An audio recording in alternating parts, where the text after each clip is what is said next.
friends. I'm here with Elena from FFG. Hello. And we are at, of course, Gencon 2017. Lots of big announcements just broke. Just broke. I mean, we're talking big news that's minutes old. So I'm gonna turn it over to Elena because there's all kinds of cool stuff that you guys have. So what's going on? All right, so if we're talking about breaking news, the first thing we have to talk about is Star Wars Legion.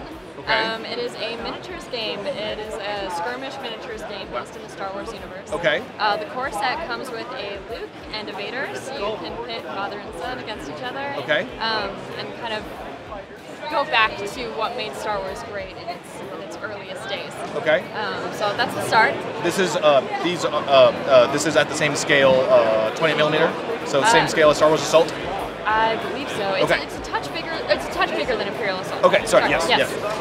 So just a little bit bigger. Okay.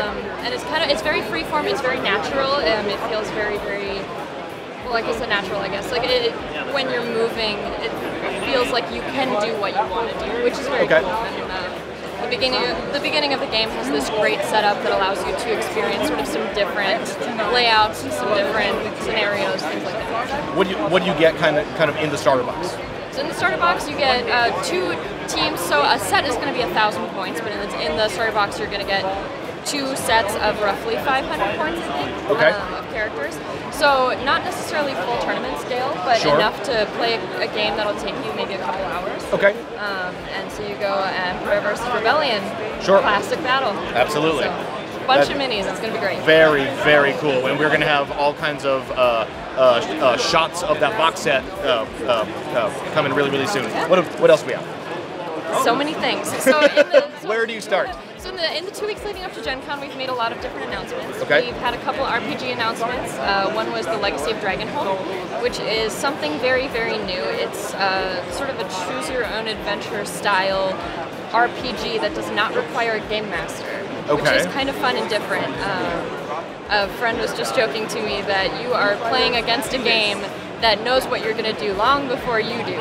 Okay. So it kind of has some tricks up its sleeve, and it's kind of got a map that you can explore in this town with all these non-playable characters. You have a lot of depth, and there's a lot of intrigue in that. So there's one. Okay. Another RPG. We just on Wednesday announced a reboot or a 30th anniversary edition of the Star Wars role-playing game. Right. From West End Games. Right. The original. Yes, Classic. the original, the beginning of it all. So that has inspired us for years, and so to be able to bring that back in the 30th anniversary edition, it's mostly the same. A few things are cleaned up, and it's all in this nice little package. Okay. So we announced that. Super excited. Where do I go from here, man? Twilight Imperium. Well, like there's the thing that we're standing in front of. We can start here. This is behind me. This is Twilight Imperium, 4th edition. As it was described to me, everything is different, but nothing has changed. Okay. So it incorporates all of the expansion content from 3rd edition and just polishes it up and brings it together in one nice box. It has the 17 races that you're used to playing. Okay. It is still an epic. You may have to set aside some time. Yes. So it's not like a play it over your lunch break kind of. No, I wouldn't recommend that unless you have a table that you can keep going for about 20 lunches. That's true. So we're really excited about that. We released the 1st edition of Twilight Imperium 20 years ago at Gen Con. So to bring it back to that feels really good for us. And we were so excited to be able to sell some copies here too and get it in your hands. Fallout. I started talking about Fallout, and I never got back to it. Fallout was last Tuesday. That does a really wonderful job of recreating the Fallout video games, particularly Fallout 3 and Fallout 4, on the tabletop.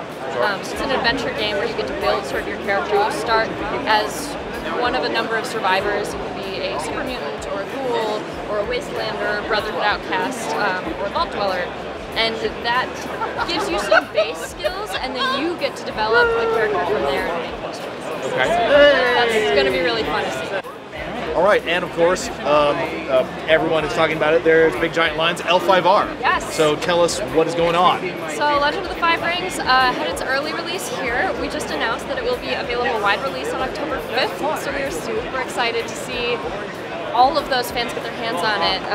As the head of FFG Studio joked in our in-play report today, said he had no idea how big this game was when we picked it up, and we didn't. And it's been an incredible journey to bring it here. So we had our biggest tournament ever, 700 people yesterday come together and play L5R. So that's been really wonderful. But set in the world of Rokugan, it's this sort of traditional Japanese-inspired world with magic, mysticism, dual game, and our creators, or the design team behind that, put a lot of love into that game. We took what we inherited from AEG, tweaked some things, and created an LCG format out of it. And we think that it has created a different but very lovingly familiar game experience.